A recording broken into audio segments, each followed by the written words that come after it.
Magandang umaga sa inyong lahat mga kabrigada. Nandito kami sa farm, Lanzones Farm. Tuloy-tuloy lang kami na gumagawa kahit umuulan.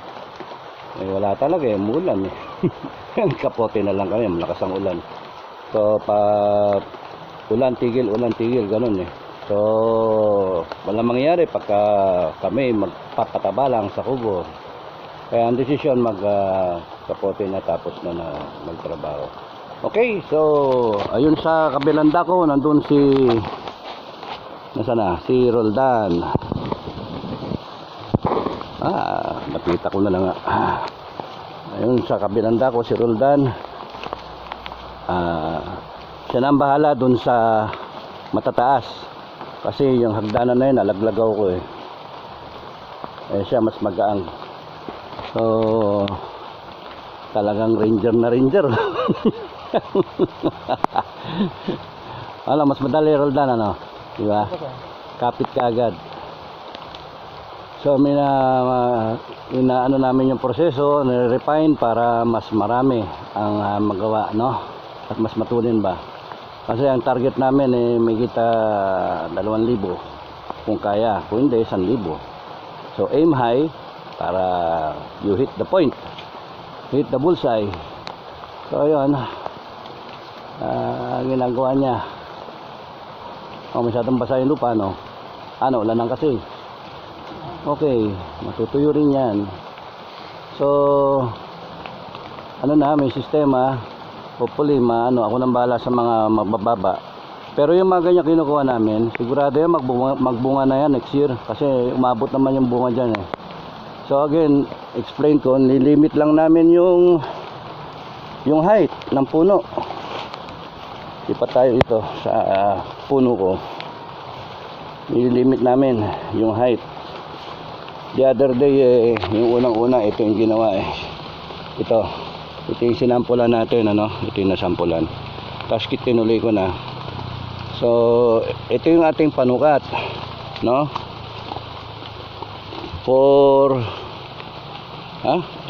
5, 6.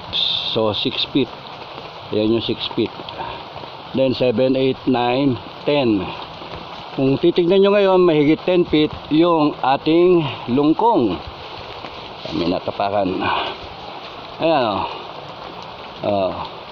So hanggang dulo ng kawayan na yon, ng panukat is 10 feet. So umabot pang pataas pa pataas ng pataas. So nag-air layering na kami. Pwede ko siguro i-close up mo.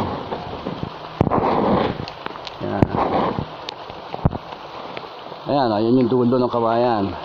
So anything above 6 feet putol. Sana si 6 feet. 4, 5, 6. Ayan. Pero pwedeng pakawalan yung hanggang 7. Ayun. 7. Nawala yung pointer ko. May pointer ako. 6, 7. Ayan. Tumula dito. Ito yung sa antayog, di ba? So kung hanggang dito lang yung puno, pwedeng pakawalan na ito. Pero patay na rin to Patay na ito. So siguro ang matitira, pinag-usapan na namin to kukunin pa to, itong isang to. Kukunin pa yung isa na yan. Kita nyo ba? Yun, kunin yung isa na yan. So 4 yan nandyan sa itaas. Bago kukunin pa to, kasi mataas na rin yan, 2 pa. And then ito pa siguro 3 hanggang dito, taas hanggang dito na. So magiging main branch ito 3 na, 3 sa itaas. Okay, 4 pa nga 4 pala. And then 4, 5 dito sa ibaba. Ngayon ilalayo ko So itong isang puno na to ng lungkong, makakakuha kami ng 1, 2, 3, 4, 5, 6, 7, 8, 9, 10, 11, 12. Kukunin din tong 13. Dagdagan na. malas eh. 14. 14. Yan ang makukuha. So, ang mangyayari dito sa forma na to ng this specific tree, open center, no? Kukunin lahat ng matangkad na yan na namumunga na rin, tapos nun imamarkot nga at papaugatin, and then itatanim mga bandang siguro give and take mga November 15. Pwede na siyang anihin na November 7, so titignan namin, and then ayan na, sisimulan na namin. So yung unang matatanim namin, yung mga matatayog na yan, yung mga center, para siguradong magbunga, hopefully magbunga next May. Kaya kinakailangan may tanim ng November. So by November, December, makikita nyo na yung sinasabi kong high density, yung lapit-lapit. Siguro ang distansya niya mga 1.83, mga 83, may ko sa 83 eh. 1.83 hanggang 2 meters by 2.5, 2.75 meters. Makikita nyo naman, iba-vlog ko. Okay. So, ayan, bakit ganyan ang nangyari? Marami. Maraming di tama na ugat na sanga. Gaya nito, yung una. Itong una,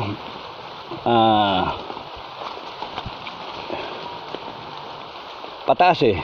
Pataas ito eh, no? Yan, pataas. So, ang tabas niyan dito. Matitira to. At ipupruning yung lahat ng dulo niyan para makataba ito. In due time, tataba na yan. Matitira yan, mamumunga. Matitira rin tong isa na to. Ito sa likod. So, hindi sila magko-compete sa sunlight. Baka kunin pa namin tong isang to eh. Ito. Makukuha pa yan. And then ito baka ma-prune. Kundi kaya kung pwedeng i-save, kukuhanin na lang namin, no? So spacing has something to do with it. Tapos noon yung getting sunlight, something to do with it. Kayo magde-decide kung ano yung branch na matitira. Ito kinukuha ko kasi nasa gitna eh, sa gabal. So eventually lalagarin na rin to. Pag ito nagsanga, nagkaroon ng bagong usbong, i-ano rin na yan, i-air layer mamarkot dito sa side na to. Ito ka, yan. So ito pagka nilagari, definitely magkakaroon ng mga sprout dito, no? So tama-tama air layer yan, isang puno pa yan. Mamumunga rin yan kagad. Kasi meron ng ito namumunga na to, kaya pagka the principle is, imbis na i-pruning mo, kukurekin mo yung form, tapos puprune mo, lalagarin mo, sayang, might as well, paugatin mo na muna, and then tsaka may tanim. Tsaka ka ngayon mag-pruning. Delayed yung pruning namin, supposed to be October pruning eh. Pero I decided na pasangahin muna namin. So, kaya September, sinimula namin. Hopefully by after 45 days, November ang simula, 7 ang harvest namin. Dahil sa binabalutan namin ng tissue after nung paglagay ng rooting hormone, mas sigurado ang chance. Muntik na kita makuna. May sorry may mas malaking chance na mabuhay. Magkapote ka. Tapos pagdating mo mamaya sa bahay, ligo ka agad. Ayun yung anak ni Ranger Roldan.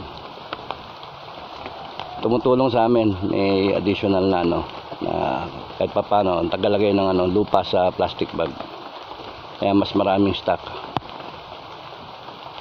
So tiyagaan lang, kahit muulan, basta ang nasa motivation namin, dadami yung puno. Yung 300 plus lang mapabunga namin ng tiga 20 kilos sa 100 okay na eh. 20 times 100, 2,000 times 300, 600,000 na yun eh, pagka ganon. Pero ang sayang yung lupa, might as well properly na. So ang diskarte is paramihin. and then i-high density na. So yun, at least may matutunan kayo. Ni-research ko naman lahat ito, tsaka lahat ng videos pinanood ko sa YouTube. Iba tama, iba mali. So, and then you innovate on what you already know. Okay? So, sa kabilang puno, o kita nyo yung distansya niyan, 6 meters, no? Yun yung sinasabi ko, 6 na metro. Pero sayang yun nandito. So, kung 3 metro sana yung layo, makaisa pa. O ang mangyayari dito, mga tatlo yung dalawang papasok. So, hahanapin namin yung linya. Meron pa isang puno ron, no? Tagalog na yun. So, dito, kung titignan nyo ng puno na to, ito sigurado, patay ito. Kuha tong gitna na to. Pero, hindi namin kukuhanin mismo hanggang ilalim, no? Sayang, mamumunga rin to, So, kung aanuin mo, baka dito siya makuha. Dito. So, leaving ito at saka ito. Okay? Tapos makakadalawa pa doon sa itaas So, mauna yon, scheduling na lang Mauna yun nandun sa itaas bago pababa kami. Hanggang sa makuha namin yung final form. Tuloy-tuloy lang ang trabaho. Tapos ito, maiwan na to, makukuha to, para matitira yon. At tapos ito maiwan na to, maiwan to. So as you go on, sa kada puno nangyayari individual decision sa bawat puno. Okay? Kabilang puno. Ayan mo, tingnan niyo yung makukuha dyan. Ang laki-laki niya, no? O diba? Ang laki-laki. Ito Tagalog to. Ito yung ooperahan namin ni Roldan. Ooperahan namin. Imbis na patayin mo, sayang, shade tree rin. Pero ang inaano namin gawing lungkong. Ayan, nagsisimula na. After maanihan, simula na yung mga water sprouts na tinatawag. Ito, pagka ito pinabayaan, mas magandang angulo. Pag ito pinabayaan, tatangkad lang yan, dire-diretso sa itaas, so pwedeng tanggalin, ganun lang. Okay, so marami rin makukuha rito sa isa na ito, no? Masukal pero yun yung natural habitat na magagawa. Dito sa kabilang lungkong, iniwan yung pointer ko. Okay, yan kusang namamatay pagka hindi naarawan. Kaya nito na pumayat lang siya, pero ayan pala isipan, baka kunin ko itong isa na ito sigurado. Isa, kita nyo ba pointer, isa, dalawa, ito pa, tatlo, apat yan kagad. Tapos nun dito 5, 6, maiwan to. Lahat ng pabuka ba papunta sa labas, maiwan yung parang korteng baso ba, no? Wine glass, parang ganon.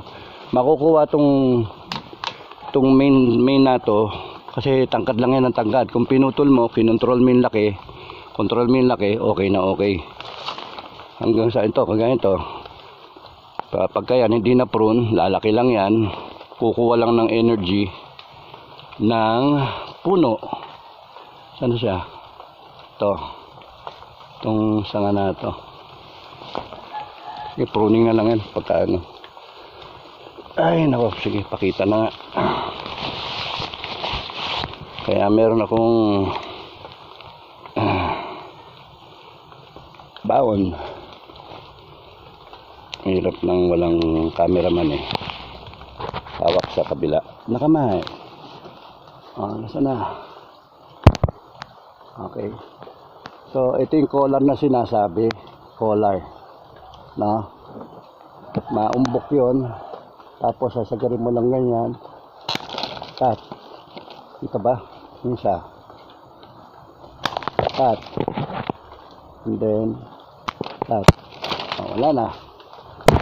Huwag niyong sasagarin hanggang sa lakpas ng collar kasi pagka sinagad nyo, susugat sa puno. Pero ito may property siya na mag-heal.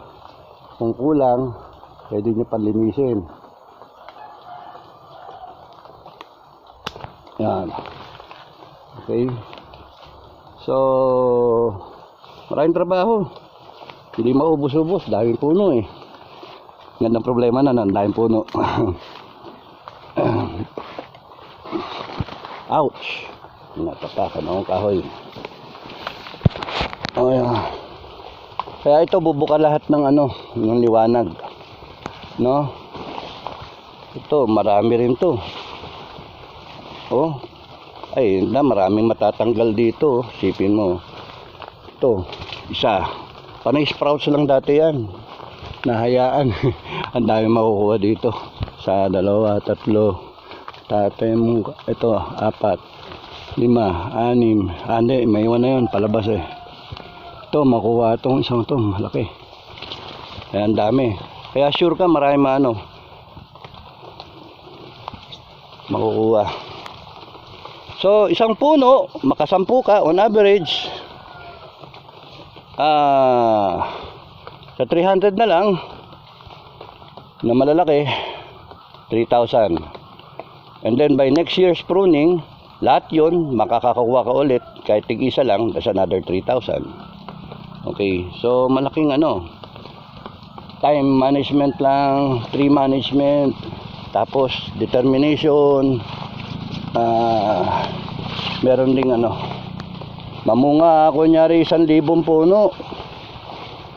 Aba, hindi na, para na akong ba, may punto na ako. Aba, mamunga lang ang 100,000 puno ng tig 1,000, o di ba okay na. Kaya nga motivation din ni Roldan yan para masayang pamilya niya. Okay, so yun lang, na-update lang sa inyo. Maraming salamat sa inyong lahat. Nandito pa rin ako sa farm. Pasensya na kayo sa hindi ko na alam ang nangyayari sa balita dito. Ang balita daw yung yung katulong na walang yung mga amo nun, yung binimbestigahan sa Senado. Okay, so ganun pa rin ang Pilipinas, hindi aalis yan, kaya wag magpa-stress sa mga balita. Dito meron pang mangyayari. Maraming salamat sa inyong lahat. Thank you. Thank you for liking, subscribing, sharing, at saka sa mga comment ninyo. Maraming salamat sa inyong lahat. Ingat kayo. Bye-bye.